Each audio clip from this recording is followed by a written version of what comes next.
If you grew up in an American family in 1968, Sears was not just a store. It was a place where the family made decisions. You can still see it if you try. The escalator humming, the smell of new tires from one direction and popcorn from another.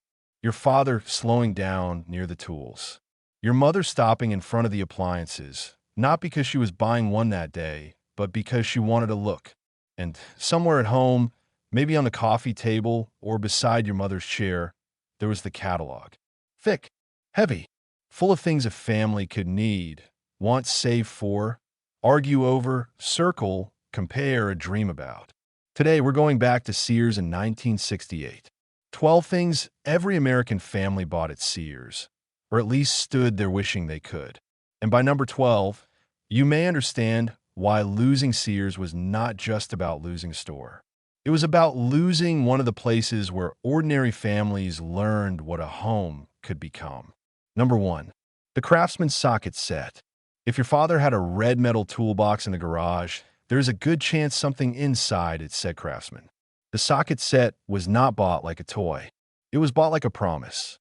The red case opened with a metal sound.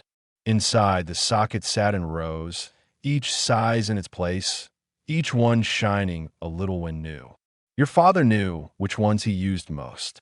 Half-inch, 9/16, 3/8, the ones that seemed to matter in every repair. Sears introduced the Craftsman brand in 1927, and by 1968, it had become one of the names American men trusted in a way that was hard to explain unless you saw how they treated those tools. They were not just tools.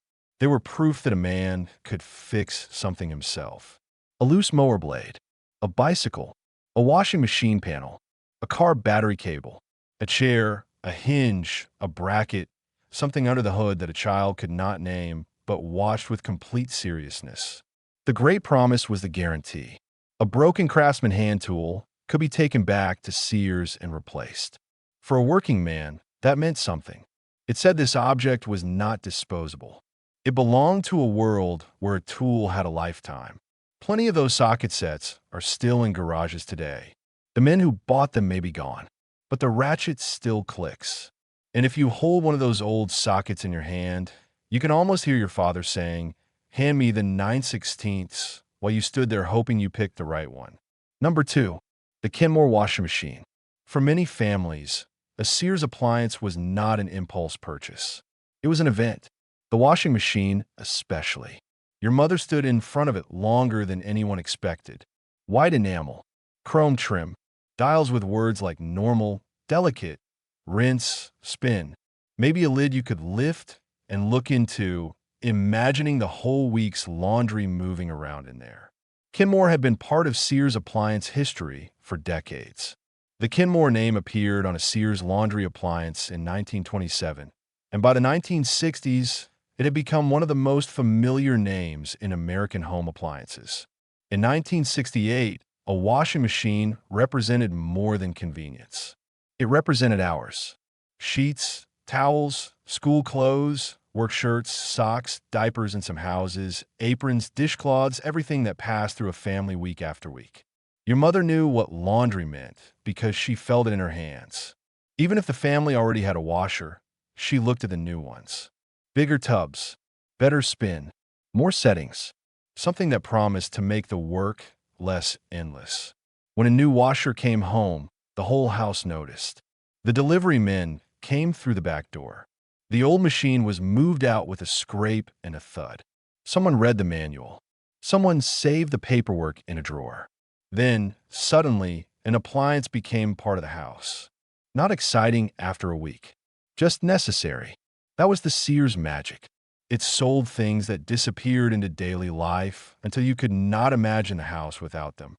Number 3, the DieHard battery. This was your father's part of Sears. Not the clothes, not the curtains, the automotive department. You knew you were near it before you saw it. Tires had a smell. Rubber, oil, floor cleaner, maybe a little exhaust from the service bays. The sound was different too. Air tools, rolling carts, men talking about sizes, warranties, and what the car was doing wrong. Sears introduced the DieHard battery in 1967, so by 1968, it still felt new. The name sounded exactly like what a man wanted from a battery. DieHard. Not delicate, not fancy. Something that would start the car on a cold morning when work could not wait. A car battery was not glamorous, but it carried real household stakes. If the car did not start, the whole day could break apart. Work, school, groceries, church appointments, everything depended on that engine turning over when the key moved.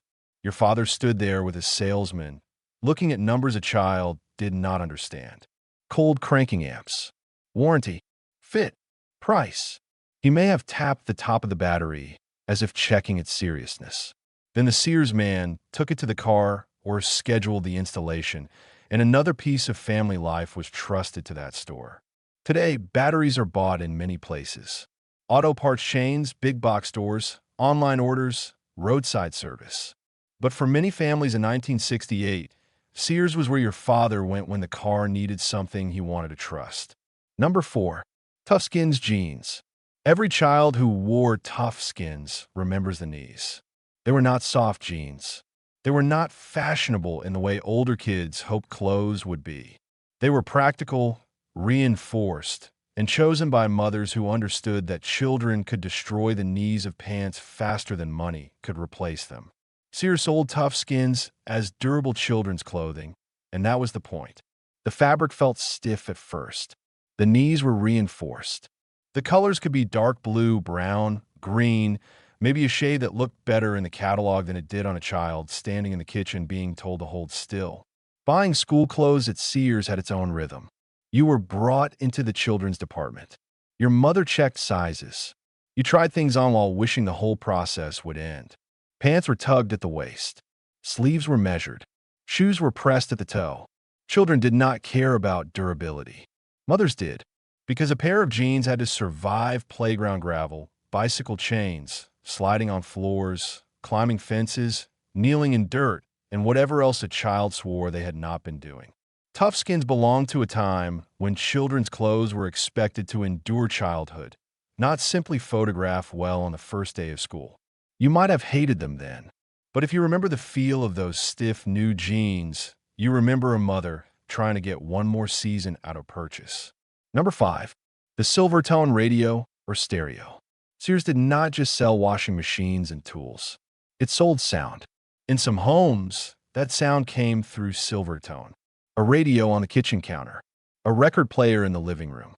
A console stereo, wide and wooden, sitting like furniture because technology in those days often dressed itself as part of the room. Sears used the Silvertone name for radios, phonographs, televisions, and musical instruments across much of the 20th century.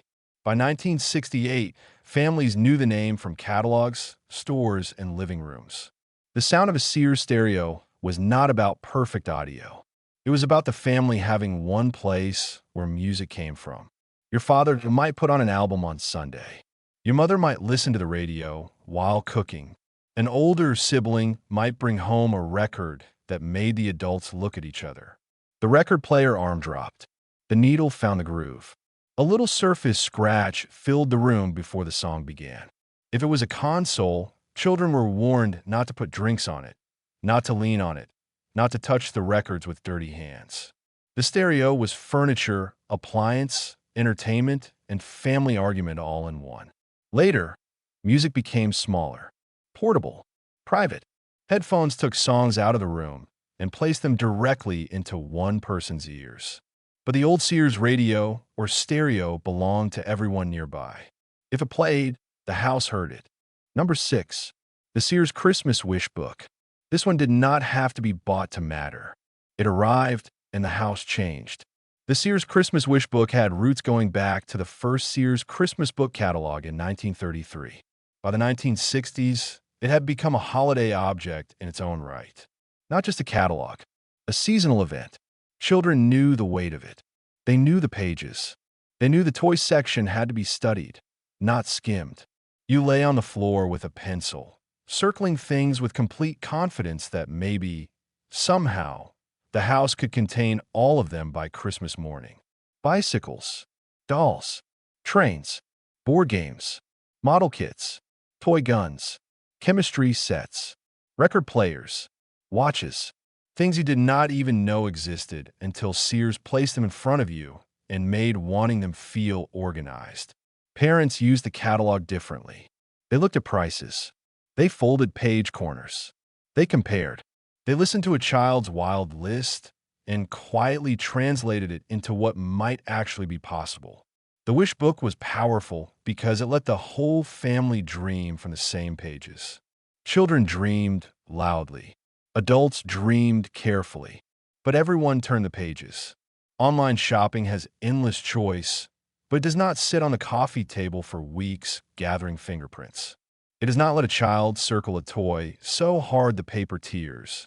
It does not become part of Christmas before anything has been bought. Before we keep walking through Sears, tell me two things in the comments. What did your family buy at Sears, and what did you circle in the wish book that you never got? The exact item matters. The bicycle, the dollhouse, the train set, the tool chest, the coat, the appliance your mother kept looking at. I want the real memory, because every family had at least one Sears story. Number 7. The school shoes. Sears was where many children learned that shoes could be a negotiation. You wanted one pair. Your mother wanted another. The salesman had a metal measuring device that fell cold under your foot. You stood there in socks while he slid the pieces into place and announced a size that somehow gave adults permission to ignore your opinion. School shoes had to last. That was the word. Last. They could not pinch too much, but they also could not fit only today. Your mother pressed the toe. The salesman pressed the toe. You said they felt fine even if they did not because you wanted to leave, or you said they felt terrible because you wanted the other pair. The shoe department had mirrors low to the floor. You walked a few steps while adults watched as if your feet were a public matter. There might be Buster Brown, Weatherbird, or Sears house brand shoes depending on the store and year, but the ritual mattered more than the name. New school shoes sounded different on the floor. Stiff, clean, too loud at first. They were bought before the year began, often with jeans, shirts, socks, underwear, and a coat if the budget allowed. A Sears trip could outfit a child for a season in one long afternoon. Children remember the boredom. Parents remember the bill. And somewhere between those two memories is the truth of family shopping. Number 8. The winter coat.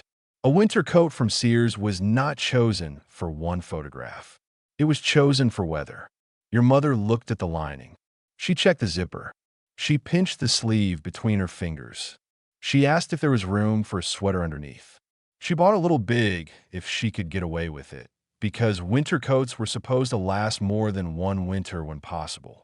In 1968, a family might buy a child's coat, a father's work jacket, a mother's dress coat, gloves, boots, and thermal underwear through Sears or from the catalog. The store understood seasons because families did. Winter was not an aesthetic. It was a problem to be solved. The coat rack by the door would soon be heavy with proof. Wool, nylon, plaid linings, mittens clipped or lost, scarves that smelled like cold air in school. A Sears coat had to handle bus stops, church, shoveling, errands, schoolyard snow, and children who refused to zip it because they were not cold, even while visibly freezing. The department store coat purchase was practical, but it carried emotion you did not notice then. Someone was trying to keep you warm months before the worst morning arrived. Someone was imagining January while it was still only September. That is what old family shopping often was. Planning care ahead of time. Number 9. The lawnmower. The Sears lawnmower belonged to the part of Saturday that children heard before they understood property. It sat in the garage with grass stuck underneath and gasoline smell around it. Maybe it was a Craftsman. Maybe another Sears model. Either way, it had a pull cord, a handle, and a job that returned every week whether anyone felt like doing it or not. Suburban America made the lawn mower more than a machine. It became part of being a homeowner. The yard had to be cut. Not eventually. Not when inspiration struck. The neighbors could see it. Your father rolled the mower out. Checked the gas. Maybe adjusted something he had adjusted last week. Then came the pull. 1. Nothing. 2. A cough. 3. The engine caught, and Saturday officially began. Sears sold lawn and garden equipment to a country where more families were living with yards, driveways, garages, and the weekend responsibilities that came with them. A mower from Sears represented a man taking care of his piece of ground. Children learned the sound first. Later, they learned the job. The smell of cut grass, the clippings on shoes, the cold drink afterward, the straight lines that mattered more to fathers than children could understand. Number 10. The sewing machine. A Sears sewing machine often lived inside a cabinet. Closed, it looked like a piece of furniture. Opened, it became a small factory. The machine rose into place. Fabric came out. Thread was chosen. The foot pedal found the floor. Then the needle began. Fast, steady, mechanical. Sears sold sewing machines for generations, under names including Kenmore, and in 1968 the home sewing machine still held a real place in many households. It was used for hems, repairs, curtains, costumes, dresses, patches, aprons, and everything that had to fit better than the store had made it. Your mother or grandmother did not always sew because it was charming. Often, she sewed because it made sense. A hem could be fixed tonight. A dress could be taken in. Pants could survive another child. Curtains could be made from fabric chosen on purpose instead of bought ready-made at a price the family did not like. The sound of the machine meant competence. It meant someone in the house knew how to make a flat piece of cloth obey. As clothing became cheaper and family time changed, the sewing machine moved out of the center of household life for many people. It became a hobby, a specialty, or a heavy thing someone inherited. But when Sears sold a sewing machine in 1968, it was still selling an old idea, that a home should be able to mend itself. Number 11. The catalog curtains. Not every Sears purchase was heavy enough to need delivery. Some came folded in a package. Curtains, bedspreads, towels, sheets, the soft things that change how a room felt. Your mother might sit with the catalog open, measuring a window in her mind. She looked at colors, patterns, sizes, prices. She imagined the living room with new drapes, the bedroom with a matching spread, the bathroom with towels that had not yet been washed into thinness. Children did not understand this kind of shopping. Curtains seemed boring, but to a woman who spent her days inside the house, curtains were not boring. They changed the light. They changed what neighbors could see. They made an old room feel a little more cared for. When a package arrived, it had a smell. New fabric, cardboard, plastic wrapping. The curtains came out creased and stiff. Rods were taken down. Someone stood on a chair. Someone said, "Hold this." Someone else said, "Is it even?" Then the room changed. Not dramatically, but enough. Sears understood that American families did not only buy big appliances and tools. They bought the feeling of keeping a home presentable one purchase at a time. The catalog curtains were part of that quiet work. Number 12. The layaway slip. This may have been the most important thing Sears sold, even though it was not a product. Time. Layaway let a family choose something before they could fully pay for it. A coat, a toy, a tool set, a Christmas gift, maybe something larger if the store allowed it and the budget could stretch. The item waited. The family paid a little at a time. A receipt or slip went into a drawer, a purse, a box with important papers, somewhere safe because losing it felt unthinkable. For many families, layaway was not embarrassment. It was discipline. It was how you bought something without pretending money did not matter. At Christmas, layaway could carry a parent's quiet hope for months. A child circled something in the wish book, talked about it too much, forgot about it for a week, remembered again, and had no idea that somewhere at Sears, a version of that wish was waiting behind a counter while the adults made payments. That is the part children did not see. The arithmetic of love. The deciding, delaying, paying, hiding, carrying, wrapping. The way a parent could turn weeks of small sacrifices into one impossible-looking box under a tree. Credit cards, online shopping, buy now, pay later systems, and instant delivery changed the rhythm. Many stores brought layaway back at times and dropped it at others, but the old department store layaway counter belonged to a different household economy. It asked families to wait, and waiting made the object feel larger. 12 things. The Craftsman socket set in the red metal case. The Kenmore washing machine that swallowed a family's weekly labor. The DieHard battery your father trusted to start the car. The Toughskins jeans with knees built for children who could not keep still. The Silvertone radio or stereo filling the room with one shared sound. The Christmas wish book spread open on the floor. The school shoes measured under fluorescent lights. The winter coat bought before the first hard cold. The lawn mower that started Saturday with a pull cord. The sewing machine that made the house more self-reliant. The catalog curtains that changed a room by changing the light. And a layaway slip that let a family turn patience into a purchase. None of these things explain Sears by themselves. That store was too big for one memory. But together, they show what Sears meant in 1968. It was where your father bought tools because he expected to fix things.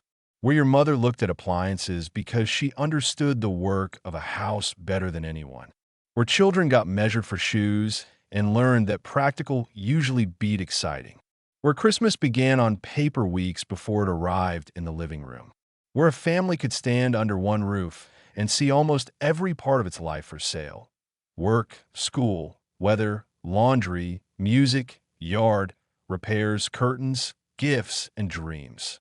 That is why people remember Sears with a feeling that is hard to explain to anyone who only knew it near the end. They did not just lose a retailer.